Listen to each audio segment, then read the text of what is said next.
The year is 1622. The setting: the Portuguese governor's palace in Luanda. A woman enters, an emissary of a kingdom on the brink of collapse. But there is no chair for her. It is a calculated insult, a clear message from the colonial power that she, and the Ndongo people she represents, are to be considered inferior. How do you respond when an empire tries to make you kneel? You don't. You build a throne. This is the story of her rebellion. Now, let's uncover how she defied her world. Her name was Nzinga Mbande, sister to the king of Ndongo, a realm in modern-day Angola being systematically bled dry by the Portuguese appetite for slaves. For decades, the Portuguese had violated treaties, armed cannibalistic mercenaries called the Imbangala, and shattered the region's stability, all to fuel the transatlantic slave trade. Her brother, King Nzinga Mbande, had failed to stop them.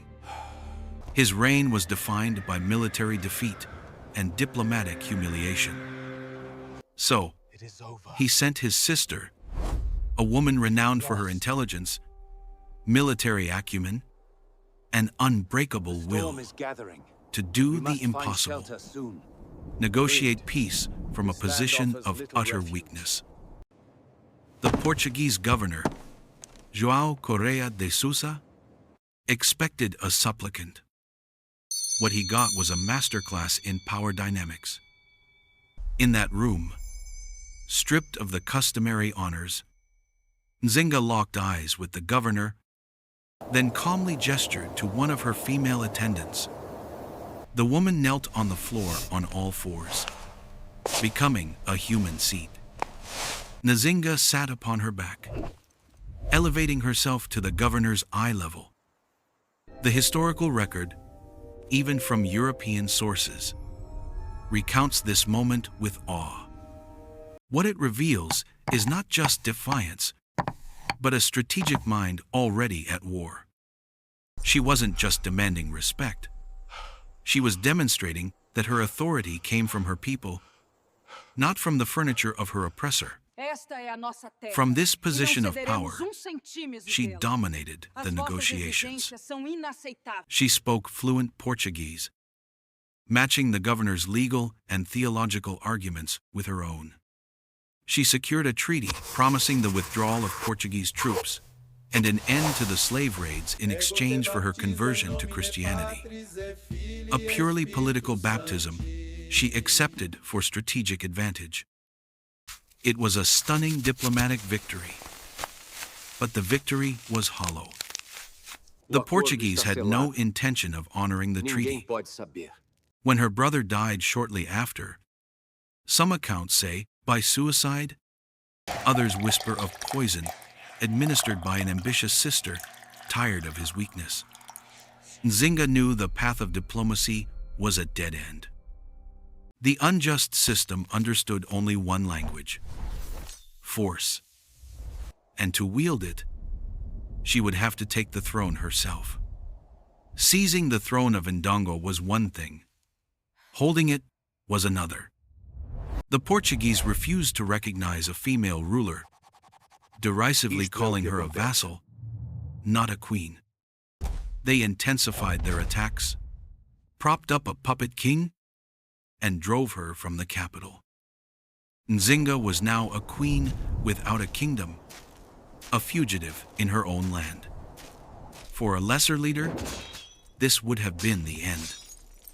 For Nzinga, it was the beginning of a 30-year war of resistance that would forge her into a legend. Her first move was one of shocking pragmatism. She sought out the fearsome Imbangala warriors, the very mercenaries the Portuguese had once paid to hunt her people. The Imbangala were a nomadic military society, bound by brutal rights and loyal only to the strongest. To lead them, Nzinga had to become one of them. Here, the historical record: Particularly, the accounts of her Capuchin advisors shows us a leader willing to do the unthinkable to survive. She renounced her Christian baptism, participated in their blood oaths, and proved herself a superior military strategist. But this alliance came with a cultural price. The Imbangala did not follow queens. So, Nzinga reinvented herself entirely. She cast aside the title of Ngola and declared herself king. She took on male attire and, in a complete reversal of tradition, surrounded herself with a harem of young men who dressed as women and were referred to as her wives. This was not simply a personal affectation. It was a radical act of political theater. It was a calculated strategy to shatter the patriarchal assumptions of her enemies and her allies alike, making her authority absolute and independent of gender. She was no longer a queen who ruled. She was a king who fought. With the Imbangala legions at her back, Nzinga was no longer just a resistor. She was a conqueror. She marched her forces east, captured the neighboring kingdom of Matamba, and established it as a new, fortified base of operations. From the mountains and river valleys of Matamba, she waged a brilliant guerrilla war. For decades, she bled the Portuguese forces dry with lightning-fast raids, sophisticated espionage, and a deep understanding of the terrain. She declared Matamba a free state, offering sanctuary to all who escaped Portuguese slavery. This masterstroke turned her army into a magnet for runaway slaves and disaffected warriors, swelling her ranks while simultaneously sabotaging the very economic engine of her enemy.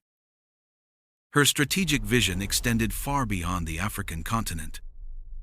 When the Dutch, rivals to the Portuguese, seized the port of Luanda in 1641, Nzinga saw not a new colonizer, but a new ally. She immediately dispatched ambassadors and forged a military alliance, gaining access to Dutch firearms and coordinating attacks against their common enemy. This elevated her struggle from a regional conflict to a front in the global battle for empire. For 7 years, the Dutch and Nzinga alliance hammered the Portuguese, besieging their inland forts and threatening to expel them from the continent entirely. Nzinga, the fugitive queen, was now the commander of an international coalition, a major power broker dictating the terms of war and peace. The Portuguese had tried to put her on her knees, but she now stood as a warrior king, holding the fate of Central Africa in her hands. The Dutch alliance was a high water mark, but it was not permanent. In 1648, a massive Portuguese fleet arriving from Brazil retook Luanda, expelling Nzinga's European allies. Once again, she stood alone against the full might of an empire, now more determined than ever to crush her.